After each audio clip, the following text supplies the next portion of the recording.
kita, dan berkah dari Allah Ta'ala akan tercurah manakala kita senantiasa menghidupkan sunnah. Bapak Ibu jamaah yang dimuliakan oleh Allah Ta'ala, pembahasan tentang kiamat adalah pembahasan yang harus selalu kita ulang-ulang dan harus selalu kita kaji lagi. Karena memang menjelang hari kiamat banyak orang sudah melalaikannya. Saya ulangi, menjelang hari kiamat banyak orang sudah melalaikannya, melupakannya. Bahkan khusus tentang edisi pembahasan Al-Masih Ad-Dajjal betul-betul nanti akan hilang dari mimbar-mimbar. Kata Nabi, pada saat nanti ya di mimbar-mimbar tidak lagi disampaikan tentang Dajjal, maka ketahuilah bahwa saat itu kiamat sudah semakin dekat. Dan hari ini kita menyadari dengan benar dan dengan faham bahwa banyak khutbah Jum'ah tidak pernah membahas menyinggung tentang Dajjal. Pengajian-pengajian biasanya ya juga kita tersesat, keluar dari Islam. Karena saat nanti Dajjal muncul ini ada orang-orang yang paginya beriman, sorenya kafir. Ada yang sorenya beriman, pagi harinya langsung kafir. Karena cepat sekali manusia berubah, cepat sekali manusia itu berpindah keyakinannya. Apalagi yang mereka mengimani sesuatu dari zahirnya, dari apa yang dia lihat, apa yang dia rasa, yang dia tangkap, yang dia dengar. Akhirnya mereka benar-benar akan tersesat. Nauzubillah, summa nauzubillah. Maka siapa saja yang selamat di akhir zaman, di mana kiamat memang sudah semakin dekat, yang mereka yang berpegang teguh kepada Al-Quran dan As-Sunnah. Karena sebelum Rasulullah wafat, meninggal dunia, sudah berpesan ya bahwa beliau meninggalkan 2 wasiat. Jika berpegang teguh maka insya Allah selamat, yaitu Al-Quran dan As-Sunnah. Maka Bapak Ibu, ayo sama-sama kita hidupkan dalam diri kita untuk senantiasa menghidupkan sunnah-sunnah Rasulullah dan menegakkan syariatnya semampu kita. Kemudian yang terkecil ya keluarga, kemudian komunitas kita. Insya Allah hasilnya kita akan rasakan tidak hanya di dunia tapi nanti di akhirat sana. Bapak Ibu yang dimuliakan oleh Allah, berbicara tentang kiamat sudah pernah kita bahas bahwa kiamat itu pasti terjadi. Dan kiamat itu memang ada 2, kiamat yang kecil dan kiamat yang besar. Dan kita memang harus takut kepada dua-duanya. Yang pertama kiamat kecil, yaitu kematian. Kenapa takut? Karena amal kita kalau memang belum gampangnya ya amanlah dari Allah Ta'ala, maka tumbuh rasa takut. Tapi di balik rasa takut juga tumbuh rasa harap bahwa Allah akan menolong kita, Allah menjaga kita, Allah melindungi kita. Bukan berarti kemudian takut dengan kiamat, takut dengan mati, kemudian tidak mau mati, ya tidak. Kemudian adanya kiamat kubro, kiamat besar yang menghancurkan alam semesta, bukan berarti kemudian kita takut dan kemudian kita tidak berani menghadapinya, tidak. Tapi kunci dari kita menghadapi kiamat, baik kematian maupun bencana alam semesta, maka adalah apa yang sudah kita persiapkan untuk menghadapinya. Saya ulangi, apa yang sudah kita persiapkan. Mati pasti, kiamat pasti, dan bukan urusan kita kapan kiamat, kapan mati.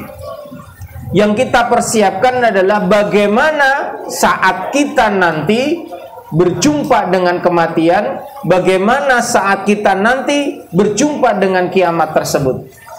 Bapak Ibu perhatikan, kaum muslimin tidak akan menghadapi kiamat dengan seketika saat itu. Bahasa gampangnya itu saat Israfil meniupkan sangkakalanya, orang beriman itu saat itu tidak ada lagi. Orang muslim sudah mati semua. Hanya orang-orang kafir yang tersisa di akhir zaman yang mendengar langsung teriakan, bukan teriakan ya, suara dari trompet malaikat Israfil.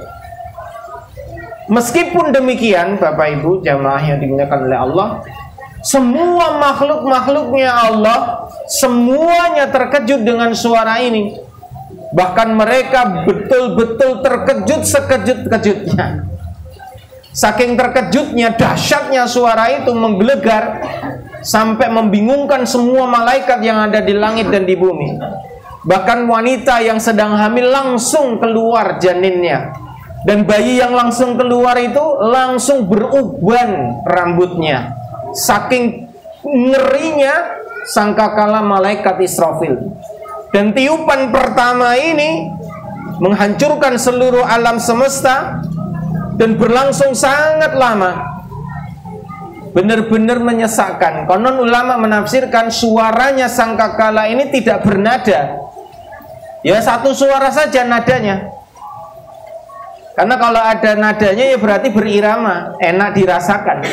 Ada yang pernah dengar ya mic yang sedang wing, berapa nada? Satu nada, enak nggak di telinga?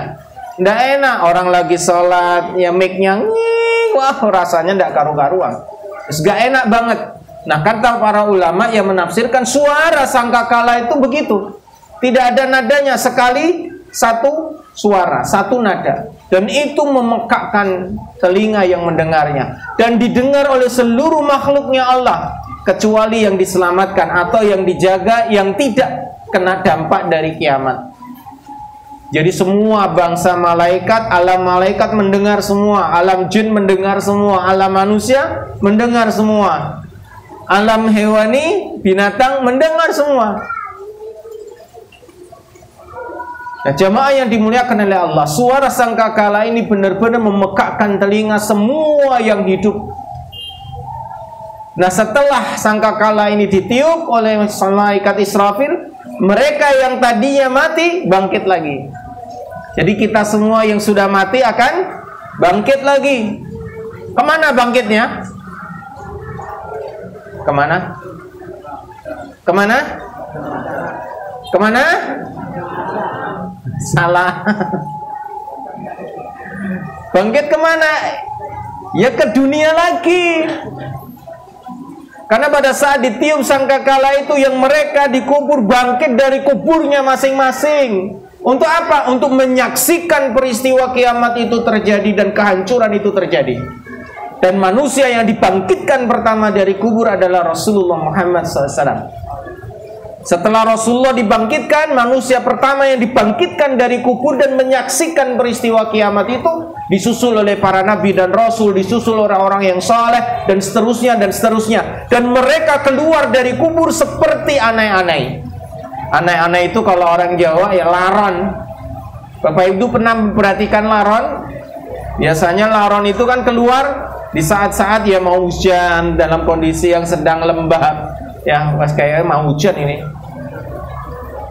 Nah, laron itu keluar dari mana? Ada yang tahu? Enggak tahu, enggak tege. Enggak pernah nyari ya. Ini laron ini keluar dari mana nih sumbernya? Dari mana? Dari tanah. Laron itu keluar dari tanah dan terbang mencari cahaya.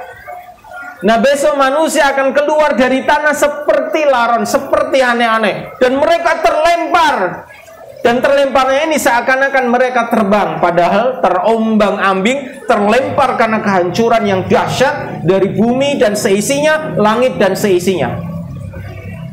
Jadi benar-benar manusia saat itu tuh wah, kacau balau. Sehingga orang-orang kafir yang menyangka tidak akan terjadi kiamat, besok mereka menyaksikan bahwa yang dijanjikan oleh Allah, dijanjikan oleh para nabi dan rasul, diteruskan oleh para ulama, betul ternyata. Dan mereka sudah tidak lagi bisa kembali ke kehidupan semula, dan penyesalan sudah tiada guna. Karena mereka menyaksikan aku langsung, betul ternyata kiamat. Nah, bagi orang-orang yang beriman yang dulu percaya, mereka semakin bahagia. Kenapa? Apa yang dijanjikan Allah benar adanya. Kenapa bahagia? Perhatikan saat Rasulullah menceritakan bahwa nanti manusia dibangkitkan dari kubur seperti aneh-aneh dan berterbangan begitu dahsyat luar biasa. Dan mereka menyaksikan kehancuran demi kehancuran. Dan pada saat itu manusia ketakutan luar biasa. Nah sahabat ada yang nyeletuk, ya Rasulullah bagaimana dengan kita? Maksudnya kita itu orang-orang yang beriman. Kata Nabi SAW, tenanglah kalian, karena orang-orang yang beriman akan diteguhkan hatinya untuk menyaksikan peristiwa itu. Artinya kita diberi kekuatan oleh Allah untuk menyaksikan peristiwa itu tanpa gentar, tanpa takut. Dan Allah beri pertolongan dan perlindungan. Bayangkan Bapak Ibu, kehancuran alam semesta itu bukan terjadi 1 jam, bukan terjadi 2 jam, bukan terjadi sehari, meskipun disebut hari kiamat. Wong hari kiamat itu berapa lama? Hari kiamat berapa lama? Ya sehari. Tapi seharinya ini lamanya berapa? Berapa? 50.000 tahun. Hari kiamat itu peristiwa yang terjadi 1 hari, tapi lamanya dengan hitungan dunia itu lamanya 50.000 tahun kehidupan dunia. Lama apa sebentar? Lama. Dan khusus untuk kehancuran alam semesta ini lamanya 40 tahun. Menurut penafsiran para ulama, wabil khusus Ibnu Abbas radhiyallahu anhu. Ibnu Abbas pernah ditanya oleh para sahabat yang lain, karena beliau ulama di kalangan para sahabat. Sepeninggal Rasulullah SAW, rujukan para sahabat bertanya tentang dalil, tentang tafsir, itu bertanya kepada Ibnu Abbas. Ya Ibnu Abbas, berapakah jarak antara satu tiupan ke tiupan berikutnya? Tiupan sangkakala pertama dan kedua. Ibnu Abbas mengatakan, kata Nabi, 40. Dan aku tidak tahu 40 ini, apakah 40 hari, apakah 40 bulan, apakah 40 tahun. Tetapi aku merasa, maksudnya meyakini bahwa itu terjadi jaraknya 40 tahun. Dan kemudian diikuti oleh ahli tafsir yang lainnya. Mereka sepakat, para ulama jumhur mengatakan jarak dari satu tiupan ke tiupan kedua 40 tahun lamanya. Sehingga pada saat manusia itu dibangkitkan dari kubur dan menyaksikan kehancuran, bagaimana kita nanti melihat laut itu berubah menjadi api semua. Bayangkan laut dengan begitu banyak airnya, yang begitu dalam, begitu dahsyat dengan tsunami-nya, berubah menjadi api. Dan kemudian kita nanti menyaksikan langit itu terbelah dan meleleh seperti timah, warnanya merah seperti mawar. Dan itu diabadikan oleh Allah Ta'ala dalam Al-Quran. Jadi betul-betul langit itu terbelah dan meleleh. Sehingga ada yang mengatakan sesungguhnya langit ini padat, bukan gas gitu loh. Kalaupun gas, ya Allah alam saat itu nanti menjadi seperti besi yang dipanaskan dan meleleh. Meleleh itu kan berarti turun pelan-pelan. Dan itulah nanti langit terpecah-pecah dan meleleh seperti timah yang sangat panas dan memancarkan warna yang merah seperti mawar. Dan langit dengan kehancurannya, maka bumi lebih hancur lagi. Maka gunung-gunung akan diangkat oleh Allah. Kemarin yang meledos apa? Semeru. Nanti ya Semeru, Merapi, Ungaran, di mana? Gunung Merbabu, Telomoyo, Sindoro Sumbing, di mana? Gunung Slamet, Jawa Tengah, banyak gunung ya. Gunung apa lagi ya? Banyak gunung-gunung yang nanti akan dihancurkan oleh Allah. Dan gunung-gunung ini diangkat oleh Allah, dicabut dari akarnya dan diangkat ke langit. Sehingga manusia saat itu melihat gunung-gunung itu naik ke langit. Jadi bukan meledos. Jadi para ulama menyampaikan nanti gunung ini bukan meletus seperti yang kita lihat sekarang, enggak. Gunung itu diangkat oleh Allah dan kemudian dibanting, dihancurkan, dibenturkan dengan bumi, boom, langsung hancur, berubah menjadi debu. Sehingga pada saat itu nanti manusia menyaksikan gunung-gunung itu berterbangan seperti kapas. Jadi gunung itu tidak hancur seperti Semeru atau Merapi yang meletus, atau nanti gunung apa lagi yang meledak. Enggak, gunung itu diangkat, dicabut dari akarnya dan diangkat ke langit, dibenturkan oleh Allah ke bumi dan hancur, berubah menjadi debu. Dan manusia saat melihat gunung-gunung itu ke langit, mereka menyaksikan seperti kapas yang berterbangan. Kira-kira guncangannya gimana itu ya? Ngeri. Dan manusia itu berterbangan seperti aneh-aneh, gak tentu arah, gak jelas. Maka saat diceritakan begitu, para sahabat takutnya luar biasa dan bertanya kepada Rasulullah, bagaimana orang-orang beriman saat itu ya Rasulullah?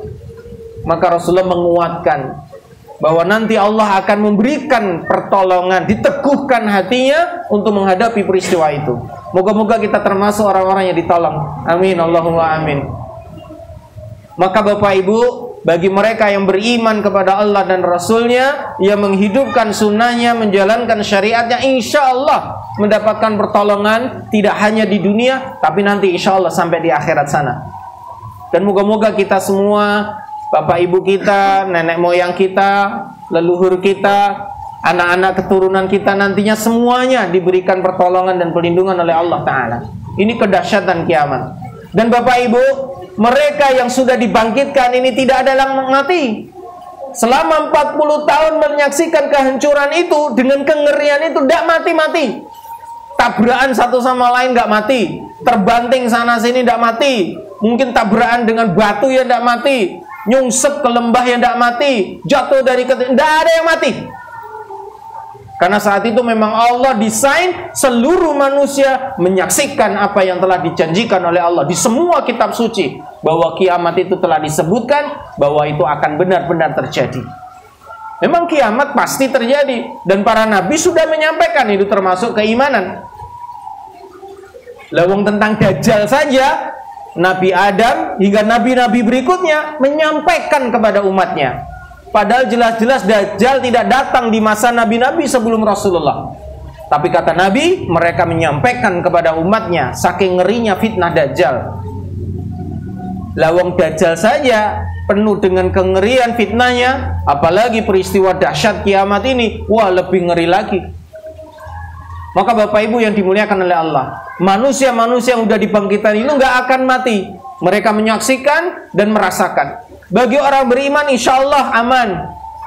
Tapi bagi orang-orang yang tidak beriman kepada Allah, habis itu.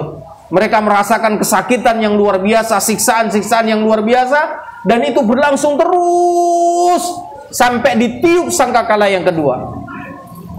Bayangkan 40 tahun gak mati-mati, hanya menyaksikan dan merasakan itu semua. Dan kemudian tiupan sangkakala yang kedua inilah tiupan untuk mematikan semua yang hidup. Yang tadi sudah 40 tahun merasakan itu, mati seketika semuanya.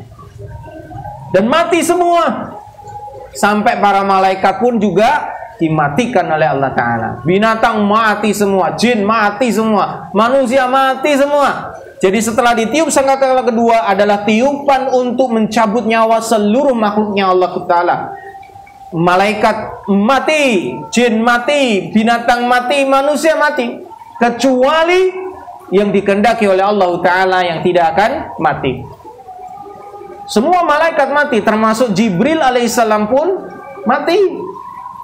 Karena yang tersisa setelah kematian semua bangsa manusia mati, bangsa jin mati, bangsa binatang mati. Dan bangsa malaikat yang terakhir mati, tersisa 4 malaikat. Yaitu malaikat Mikail, malaikat Israel, pencabut nyawa, malaikat Israfil, peniup trompet, dan malaikat Jibril. 4 malaikat ini yang tersisa. Kemudian Rasulullah bertanya, siapa yang masih hidup? Kami ya Rasulullah, kata Jibril. Kalau begitu ya Israel, ambil cabut nyawa malaikat Mikail. Kemudian dicabut nyawa malaikat Mikail. Yang nyabut siapa? Ya sesama malaikat Israel. Karena Israel itu tugasnya apa? Ya mencabut nyawa. Ya siapa yang bernyawa dicabut. Memang tugasnya dia begitu. Setelah itu kemudian memerintahkan untuk mencabut nyawa malaikat Israfil. Kemudian berikutnya malaikat Jibril. Dan yang terakhir dicabut nyawanya ya malaikat Israel sendiri. Bayangkan itu. Dan di hadis diriwayatkan saat Israel diperintahkan, ya Israel tinggal siapa? Tinggal saya ya Allah. Kalau begitu cabutlah nyawamu sendiri. Cabut nyawanya dan dia merasa kesakitan. Dan saat itu dia mengatakan, seperti inikah rasanya sakaratul maut? Seperti inikah sakitnya dicabut nyawa? Malaikat itu sampai merasakan. Luar biasa. Dan akhirnya ya mati. Wong memang kehendak Allah mati. Dan malaikat yang tidak mati adalah malaikat-malaikat yang berada di luar dimensi alam semesta, yang mereka menjaga atau yang mengangkat arsy-Nya Allah, 8 malaikat ini tidak mati.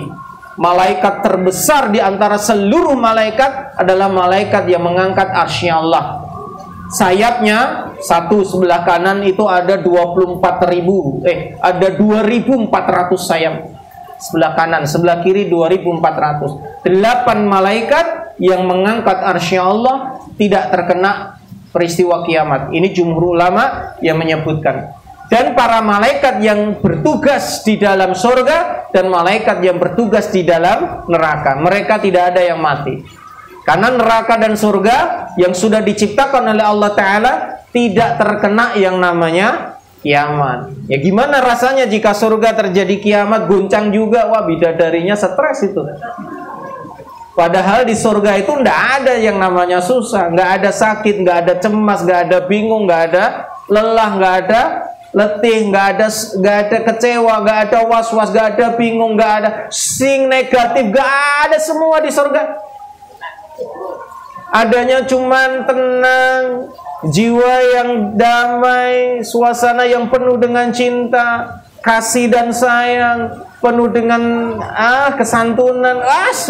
Nggak ada semua efek negatif, nggak ada cemburu, nggak ada iri dengki, nggak ada hasad, nggak ada yang saling menzalimi, nggak ada yang menghujat, nggak ada yang nulis komen negatif.